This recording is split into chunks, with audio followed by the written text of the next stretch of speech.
Hello, ഇന്നത്തെ വ്ളോഗിലോട്ട് എല്ലാവർക്കും സ്വാഗതം. അപ്പോൾ ഇന്നത്തെ വീഡിയോ എന്ന് പറയുന്നത് 4 മണി മുതൽ വൈകിട്ട് 9 മണി വരെയുള്ള കുറച്ച് വിശേഷങ്ങളാണ് ഞാൻ ഇന്നത്തെ വീഡിയോയിൽ ഉൾപ്പെടുത്തിയിട്ടുള്ളത്. എല്ലാവരും കണ്ടു നോക്കുക. ഇഷ്ടപ്പെടുകയാണെങ്കിൽ ലൈക്ക് ചെയ്യുക. സബ്സ്ക്രൈബ് ചെയ്യാത്ത കൂട്ടുകാരുണ്ടെങ്കിൽ ഒന്ന് സബ്സ്ക്രൈബ് ചെയ്ത് തൊട്ടടുത്തുള്ള ബെല്ലൈക്കൺ ഓണാക്കി വയ്ക്കുക. അപ്പോൾ ഞാനിടുന്ന വീഡിയോസിൻ്റെ നോട്ടിഫിക്കേഷനൊക്കെ നിങ്ങൾക്ക് കിട്ടുന്നതായിരിക്കും. അപ്പോൾ ഞാൻ മക്കളൊക്കെ വന്നു കഴിഞ്ഞാൽ ആദ്യം അവരെ ലഞ്ച് ബോക്സൊക്കെ ഒന്നെടുത്ത് കഴുകാൻ വേണ്ടി വയ്ക്കും കേട്ടോ.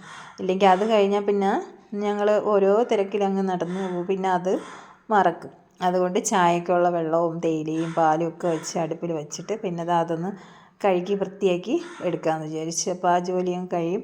ഇല്ലെങ്കിൽ രാവിലെ ആകുമ്പോൾ വല്ലാത്തൊരു സ്മെല്ലൊക്കെ ആയിരിക്കും കേട്ടോ. മോൻ അങ്ങനെ ഒന്ന് ക്ലീൻ ചെയ്യാതെ ആയിരിക്കും അവൻ കൊണ്ടുവരുന്നത്. മോളൊന്ന് ജസ്റ്റ് ഒന്ന് ക്ലീൻ ചെയ്തിട്ടാണ് കൊണ്ടുവരുന്നത്. അതുകൊണ്ട് ഞാൻ 2 പേരെ ലഞ്ച് ബോക്സ് എടുത്ത് കഴുകി ക്ലീൻ ചെയ്ത് വയ്ക്കാറുണ്ട്. അപ്പോൾ അതൊക്കെ കഴിയുമ്പോൾ നമ്മളെ ചായയൊക്കെ തിളച്ചാണ് അങ്ങനെ അതൊക്കെ കഴുകി തീർന്ന് നമുക്ക് ചായയൊക്കെ തിളച്ച് ഞാൻ അതൊക്കെ ഒന്ന് മാറ്റി വെച്ചിട്ടുണ്ട്. അപ്പോൾ ഇന്ന് സ്നാക്സായിട്ട് അവർക്ക് ബ്രെഡും പീനട്ട് ബട്ടറും ഉണ്ടായിരുന്നു. അപ്പോൾ അത് മതി. പക്ഷേ എനിക്ക് അതിനോട് അത്ര താല്പര്യമില്ല കേട്ടോ. അപ്പോൾ ജാമാണെങ്കിൽ ഞാൻ ജാമും കൂട്ടി 2 ബ്രെഡ് കഴിക്കും. അപ്പോൾ ഞാൻ കുറച്ച് നെയ്യിൽ ബ്രെഡ് ഒന്ന് റോസ്റ്റ് ചെയ്യാമെന്ന് വിചാരിച്ച് അങ്ങനെ കുറച്ച് നല്ല അടിപൊളി പശു നെയ്യും അതിലേക്കിട്ട് ഒന്ന് ഉരുക്കിയെടുത്തിട്ട് ബ്രെഡും കൂടെ ഒന്ന് വെച്ച് നല്ലതായിട്ട് റോസ്റ്റ് ചെയ്ത് എടുക്കാമെന്ന് വിചാരിച്ചിട്ട്. അപ്പോൾ നല്ല ടേസ്റ്റാണ് ഇങ്ങനെ കഴിക്കുമ്പോൾ. ഇപ്പം അഥവാ നമ്മുടെ കയ്യിൽ നെയ്യില്ലെങ്കിൽ നല്ല ഓയിലുണ്ടല്ലോ, നല്ല ശുദ്ധമായ വെളിച്ചെണ്ണ ഉണ്ടെങ്കിൽ അത് ചേർത്തതുപോലെ ഒന്ന് ഫ്രൈ ചെയ്തെടുത്താലും നല്ല ടേസ്റ്റാണ്. അപ്പോൾ നമ്മുടെ ഇന്നത്തെ സ്നാക്സൊക്കെ അതാ റെഡി ആയിക്കൊണ്ടിരിക്കണം കേട്ടോ. അപ്പോൾ ഇന്ന് അധികം ജോലിയൊന്നുമില്ല കേട്ടോ. ബ്രെഡൊക്കെ ഉണ്ട് അത്യാവശ്യം വേറെ ജോലിയൊന്നും ഇല്ലായിരുന്നു. അപ്പോൾ ഞാൻ ഒരു 3 ബ്രെഡ് അത്രേ കഴിക്കുള്ളൂ കേട്ടോ. ഒത്തിരി ബ്രെഡ് അങ്ങനെ കഴിക്കുന്നതും നമ്മൾ ആരോഗ്യത്തിന് നല്ലതല്ല. പിന്നെ വല്ലപ്പോഴൊക്കെ ഇത് ഇരിക്കണ കാണുമ്പം കഴിക്കാൻ തോന്നും. ഇതുപോലെ അങ്ങനെ എടുത്തതാണ്. അങ്ങനെ എൻ്റെ 3 ബ്രെഡും ഒന്ന് റോസ്റ്റ് ചെയ്ത് എടുത്തിട്ടുണ്ട്. അപ്പോൾ ഞാനും ചായ കുടിക്കാൻ പോവുകയാണ് കേട്ടോ. അപ്പോൾ അവർ കുളിയൊക്കെ കഴിഞ്ഞ് നിൽക്കണം, കളിയാണ് കേട്ടോ. കുറച്ച് സമയം കളിക്കും, കുളിച്ചിട്ട് വന്ന് കളിച്ച് അത് കഴിഞ്ഞാണ് ചായയൊക്കെ കുടിച്ചിട്ട് പിന്നെ ട്യൂഷന് പോകുന്നത്. അങ്ങനെ ഞാനിതാ ചായയൊക്കെ കൊണ്ടുവച്ച് കുടിക്കാമെന്ന് വിചാരിച്ച് അങ്ങനെ ഞാനും ചായ കുടിക്കാൻ വേണ്ടി ഇരിക്കുകയാണ്. അപ്പോൾ അവർ കളിച്ചിട്ടേ വരുള്ളൂ. കുറച്ച് സമയം കളിച്ച് ആ ഒരു കളി തീരുന്നേരെ നിൽക്കും, അങ്ങനെ ഇരിക്കുകയാണ്. ഞാൻ ചെന്ന് വിളിച്ചിട്ട് വരണം എന്നും പറഞ്ഞ് കളിക്കുകയാണ്. അപ്പം ഞാൻ വിചാരിച്ച് എന്തായാലും ഞാനിവിടെ ഇരുന്ന് ചായ കുടിക്കാമെന്ന് വിചാരിച്ച് ഞാൻ ചായയൊക്കെ എടുത്ത് എൻ്റെ ബ്രെഡ് ടോസ്റ്റും ചായയും കൂട്ടി ഞാൻ ചായ കുടിച്ചു. അപ്പോൾ അവിടുത്തെ കളി റോക്കറ്റ് ഉണ്ടാക്കി കളിക്കണ പരിപാടിയാണ് കേട്ടോ അവന്. പിന്നെ മക്കൾ സ്കൂളിൽ പോയിട്ട് വന്ന് കുറച്ച് കളിക്കുന്നത് നല്ലതാണ് കേട്ടോ. പുറത്തൊക്കെ ഒന്ന് എപ്പോഴും നമ്മൾ വീട്ടിനകത്ത് തന്നെ നിർത്തിക്കാതെ അവർ ഇതുപോലെ കുറച്ച് സമയം കളിക്കുക. പിന്നെ ഇനി ട്യൂഷനൊക്കെ പോയിട്ട് വന്നാൽ പിന്നെ ഒത്തിരി രാത്രിയാവും കേട്ടോ. അതുകൊണ്ട് അതിനൊന്നും സമയം കിട്ടില്ല. അങ്ങനെ ഈ സമയത്ത് ജസ്റ്റ് ഒന്ന് കളിക്കും. ഞാൻ കുറച്ച് പാവൽ നട്ടിട്ടുണ്ട്, അതാണ് കേട്ടോ. അതിങ്ങനെ കായ്ച്ച് നിൽക്കുന്നതാണ്. ഒത്തിരിയൊന്നുമില്ല, ഒരു 4-5 എണ്ണം ഉണ്ട് കേട്ടോ. നമ്മുടെ ആവശ്യത്തിനൊക്കെ കിട്ടും. ഇതുപോലെ എന്തെങ്കിലുമൊക്കെ പച്ചക്കറികൾ നടുമ്പോൾ നമ്മുടെ ആവശ്യത്തിനുള്ളതൊക്കെ നമുക്ക് കിട്ടും. അങ്ങനെ അതൊക്കെ നോക്കി ഇന്ന് പിന്നെ അവർ ചായയൊക്കെ കുടിച്ച് അവർ ട്യൂഷനൊക്കെ പോയി.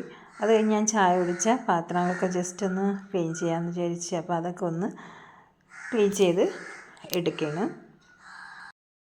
അങ്ങനെ എല്ലാം ക്ലീൻ ചെയ്ത് കപ്പൊക്കെ വയ്ക്കുന്ന സ്റ്റാൻഡിൽ കൊണ്ടുവച്ച് അപ്പോൾ നമ്മൾ അപ്പപ്പോൾ ഉള്ളത് അപ്പപ്പോൾ തന്നെ ക്ലീൻ ചെയ്ത് ശീലിച്ചാൽ നമുക്ക് അങ്ങ് ഓട്ടോമാറ്റിക്കലി നമ്മളങ്ങ് ക്ലീൻ ചെയ്തുകൊണ്ടിരിക്കും. എൻ്റെ വീഡിയോകൾ കാണുന്നവർക്കറിയാം ഞാൻ അപ്പപ്പോൾ തന്നെ മൊത്തത്തിലൊന്ന് അതുപോലെ ക്ലീൻ ചെയ്ത് എടുത്തിട്ടുണ്ട്.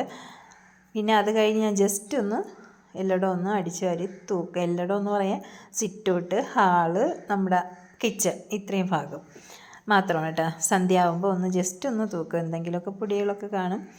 റൂമൊന്നും അങ്ങനെ ക്ലീൻ ചെയ്യാൻ നിൽക്കില്ല. വൈകിട്ട് നമ്മളെ സാധാരണ രാവിലെ റൂമും കിച്ചണും ഇതുപോലെ സിറ്റൗട്ടും ഹാളും എല്ലായിടവും ക്ലീൻ ചെയ്യുന്നതാണ്. പിന്നെ വൈകിട്ട് പ്രാർത്ഥിക്കണ സമയമൊക്കെ അല്ലേ, അതുകൊണ്ട് ഞാൻ ജസ്റ്റ് ഒന്ന് ഇതുപോലെ ഹാളും സിറ്റൗട്ടും അടുക്കളയും മാത്രം നമ്മളെപ്പോഴും ഒന്ന് നിൽക്കുന്ന സ്ഥലം ഒന്ന് ജസ്റ്റ് ഒന്ന് തൂക്കും, അത്ര തന്നെ. നമ്മൾ ബെഡ്റൂമൊന്നും അങ്ങനെ പകൽ ഉപയോഗിക്കാറില്ലല്ലോ, അവിടെ ആരും ഒന്ന് കയറി ചീത്തയാക്കാറില്ല, അതുകൊണ്ട് അവിടെ ഒന്നും ക്ലീൻ ചെയ്യാറില്ല.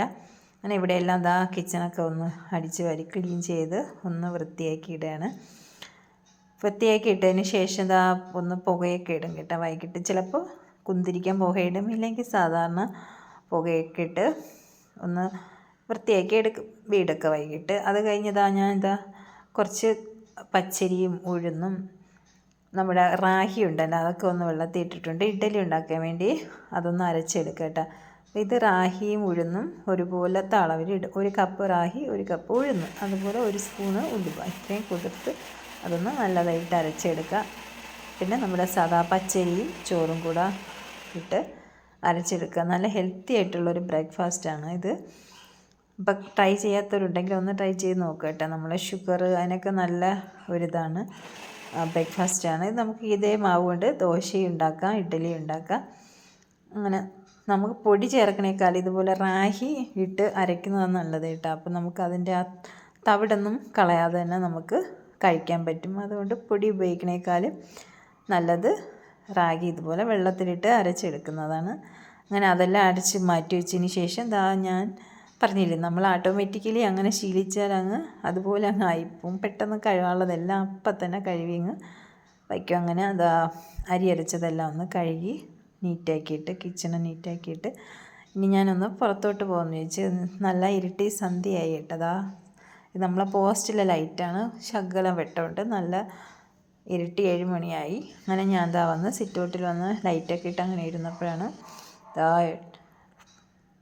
ചേട്ടൻ വന്നു കുറച്ച് പഴവും നമ്മുടെ പോത്ത് കറി, എല്ല് കറി എന്ന് പറയും, അപ്പോൾ അത് വാങ്ങിച്ചുകൊണ്ട് വന്നു. പഴംപൊരി വാങ്ങിക്കുന്നതിന് പകരമാണ് കേട്ടോ പഴം വാങ്ങിച്ചുകൊണ്ട് വന്നു. അപ്പം നമുക്ക് വീട്ടിൽ ഉണ്ടാക്കുമ്പോൾ നമുക്കിപ്പോൾ ഒത്തിരി കിട്ടുമല്ലോ, ഒന്നല്ലെങ്കിൽ ഒന്നും കൂടെ കഴിക്കാൻ പറ്റുമല്ലോ കുട്ടികൾക്കൊക്കെ. അങ്ങനെ നല്ല പഴുത്ത പഴമൊക്കെ വാങ്ങിച്ചുകൊണ്ട് വന്നു. അപ്പം ഞാനൊന്ന് പഴംപൊരി ഉണ്ടാക്കാമെന്ന് വിചാരിച്ച്. അപ്പോൾ അതിൻ്റെ കൂട്ടത്ത് കഴിക്കാമല്ലോ, പോത്ത് കറിയിലൂടെ നല്ല ടേസ്റ്റാണ് കേട്ടോ നമുക്ക് കഴിക്കാനും. അങ്ങനെ ചായ വേണമെന്ന് പറഞ്ഞാൽ ചായയൊക്കെ വെച്ചിട്ട് സമയത്ത് മാവൊന്ന് അരിച്ചെടുത്ത്. നമ്മുടെ മൈദാമാവിന് വിശ്വസിക്കാൻ പറ്റില്ല, അതിലെന്തെങ്കിലുമൊക്കെ ഉണ്ടെങ്കിലൊക്കെ അങ്ങനെ ഞാൻ ഒന്ന് ജസ്റ്റ് ഒന്ന് അരിച്ചെടുത്ത് അതിലേക്ക് 1 സ്പൂണ് അരിപ്പൊടിയും കൂടി ഇട്ട്, അരിപ്പൊടി ഇത്തിരി അത്യാവശ്യം ഇടും കേട്ടോ. ഇവിടെ നല്ല ക്രിസ്പി ആയിട്ടിരിക്കുന്നതാണ് ഇവിടെ എല്ലാവർക്കും ഇഷ്ടം. അങ്ങനെ പഞ്ചസാര ഇട്ട് നല്ലതായിട്ട് മിക്സ് ചെയ്ത് ഇനി അതിലേക്ക് അല്പം മഞ്ഞൾ കളർ കിട്ടാൻ വേണ്ടി മഞ്ഞൾപ്പൊടി ഇട്ടുക. ഇതെല്ലാവരും ഉണ്ടാക്കുന്നതായിരിക്കുമല്ലേ, എല്ലാവർക്കും അറിയാവുന്നതുമാണ്. പിന്നെ ഒരു നുള്ള് ബേക്കിംഗ് സോഡ ഇടുമ്പോൾ നല്ല പൊങ്ങി നല്ലതായിട്ട് കിട്ടും. എൻ്റെ ചായ ആ സമയത്ത് തിളച്ചിട്ടുണ്ട്. അപ്പോൾ അതൊക്കെ ഒന്ന് ഓഫ് ചെയ്ത് ഇനി അതിലേക്ക് ഒരു പിഞ്ച് ഉപ്പിട്ട് കൊടുക്കുക, അല്പം ഉപ്പും കൂടെ ഇട്ട് നല്ലതായിട്ട് മിക്സ് ചെയ്തെടുക്കുക. ആദ്യമേ നമ്മൾ വെള്ളം ഒഴിക്കാതെ ഇതുപോലെ എല്ലാം ഒന്ന് മിക്സ് ചെയ്ത് യോജിച്ചതിന് ശേഷം നമ്മുടെ ദോശമാവ് പോലെ വെള്ളം ഒഴിച്ച് അതിലേക്ക് അല്പം എള്ളുണ്ടെങ്കിൽ അതിട്ട് കൊടുക്കുക. എൻ്റെ കയ്യിലുണ്ടായിരുന്നു, അതുകൊണ്ട് ഞാൻ അതും കൂടെ ഇട്ട് നല്ലതായിട്ട് മിക്സ് ചെയ്ത് ഒന്ന് മാറ്റി വയ്ക്കുക കേട്ടോ. ഒരു 10-15 മിനിറ്റൊക്കെ ഇരിക്കുമ്പോൾ നല്ലതായിട്ട് ആയി വരും നമ്മുടെ മാവ്. എന്നിട്ട് റെഡിയാക്കുമ്പോഴാണ് പഴംപൊരിക്കൊരു ടേസ്റ്റ് കിട്ടുന്നത്. അപ്പോൾ ഞാൻ അതും അടച്ചു വെച്ച് ചായയൊക്കെ ഒഴിച്ച് കൊടുത്തിട്ട് ഒരു 15 മിനിറ്റ് കഴിഞ്ഞ് ഞാൻ പഴംപൊരി ഉണ്ടാക്കാമെന്ന് വിചാരിച്ച് പഴമെല്ലാം കട്ട് ചെയ്തെടുത്ത്, എല്ലാ പഴമൊന്നും എടുത്തില്ല കേട്ടോ, 4 പഴം എടുത്തോളൂ, അതിൻ്റെ ആവശ്യമുള്ളൂ. അങ്ങനെ അതെല്ലാം കട്ട് ചെയ്ത് നമ്മുടെ എണ്ണയെല്ലാം തിളച്ചപ്പോൾ അതിലേക്ക് ഒരു പഴവും മുക്കി നല്ല തിളച്ച എണ്ണയിലിട്ട് പൊരിച്ചെടുക്കുക. എൻ്റെ സാറേ അതൊരു പ്രത്യേക ടേസ്റ്റാണല്ലേ, നമ്മുടെ പഴംപൊരിക്ക് ചൂട് പഴംപൊരിയും നല്ല പോത്ത് കറിയും കഴിക്കുമ്പോൾ ഒരു പ്രത്യേക ടേസ്റ്റ് തന്നെയാണ്. പ്രത്യേകിച്ച് നമ്മളെ വീട്ടിലുണ്ടാക്കുമ്പോൾ അതിന് ഒരു പ്രത്യേക ടേസ്റ്റ് കിട്ടും. അങ്ങനെ ഞാൻ ഇതുപോലെ 3 ബാച്ച് ഇങ്ങനെ 3 എണ്ണം വീതം ഒന്ന് പൊരിച്ചെടുത്ത് ഒരു സൈഡ് ഒന്ന് മൊരിഞ്ഞ് വന്നപ്പോൾ അതൊന്ന് തിരിച്ചിട്ട് കൊടുക്കുക. എന്നിട്ട് നല്ല ഗോൾഡൻ കളറാകുമ്പോൾ തിരിച്ചിട്ട് കൊടുക്കുക. ഈ പഴം ഒന്ന് വെന്ത് വരണം നമ്മുടെ ഈ എണ്ണയിൽ കിടന്ന്, അപ്പോഴാണ് പഴംപൊരിക്കൊരു ടേസ്റ്റ് കിട്ടുന്നത്. അതുകൊണ്ടാണ് നല്ല മുരിച്ചെടുക്കാൻ പറയണം കേട്ടോ. നമ്മൾ ഇട്ട ഓടെ എടുക്കുമ്പോൾ ആ പഴത്തിൽ ആ പച്ച ഒരു ചുവ വരും. ഇത് നല്ല വെന്ത് നല്ല നമ്മളെ പുഴുങ്ങിയ പഴം പോലെ കിട്ടും. അപ്പോൾ എൻ്റെ പഴംപൊരി എല്ലാം ഇതുപോലെ റെഡിയാക്കി എടുത്തിട്ടുണ്ട്. അങ്ങനെ ഞാൻ ഇതേപോലെ ഓരോന്നും എണ്ണയിലിട്ട് ഫ്രൈ ചെയ്ത് എടുത്ത് ഇനി ഇത് എടുക്കുമ്പോൾ എടുത്തത് ഇതുപോലെ ഇങ്ങനെ കുത്തി വയ്ക്കുക. ഇതുപോലെ വയ്ക്കുക, നമ്മൾ ഇങ്ങനെ താറയിൽ ഇങ്ങനെ കീഴിടാതെ ഇതുപോലെ ഇങ്ങനെ വയ്ക്കുമ്പോൾ നമ്മുടെ എണ്ണ ഉണ്ടല്ലോ അത് നമുക്ക് ഈ പഴംപൊരിയിൽ പിടിക്കാതെ ആ പാത്രത്തിലോട്ട് പോവും. മനസ്സിലായി? ഇങ്ങനെ വയ്ക്കുമ്പോൾ നല്ല ഓയിലി ഫ്രീ ആയിട്ടുള്ള നമ്മുടെ പഴംപൊരി കിട്ടും. അങ്ങനെ നമ്മുടെ പഴംപൊരി റെഡിയായി. പിന്നെ കുറച്ച് ബ്രെഡ് ഉണ്ടായിരുന്നല്ലോ നമ്മൾ 4 മണിക്ക് എടുത്തതിൻ്റെ ബാക്കി, പിന്നെ കുറച്ച് ദോശ ഉണ്ടായിരുന്നു രാവിലത്തത്. അപ്പം അതെല്ലാം ആയിട്ട് നമ്മുടെ ഡിന്നറ് ഞാൻ ഡൈനിങ് ടേബിളിൽ എടുത്ത് വെച്ചിട്ടുണ്ട്. അപ്പം ഇതൊക്കെയാണ്. അപ്പം ഞങ്ങളിതാ കഴിക്കാൻ പോവുകയാണ്. അപ്പോൾ ഇന്നത്തെ വീഡിയോ ഇതൊക്കെ തന്നെയാണ്. അപ്പോൾ ഇന്നത്തെ വീഡിയോയും വിശേഷങ്ങളൊക്കെ നിങ്ങൾക്ക് ഇഷ്ടപ്പെട്ടു എന്ന് വിശ്വസിക്കുകയാണ് കേട്ടോ. അടുത്ത വീഡിയോയിൽ നമുക്ക് വീണ്ടും കാണാം. അപ്പോൾ വീഡിയോ ഇഷ്ടപ്പെട്ടെങ്കിൽ ഒന്ന് സബ്സ്ക്രൈബ് ചെയ്യാൻ മറക്കരുത്.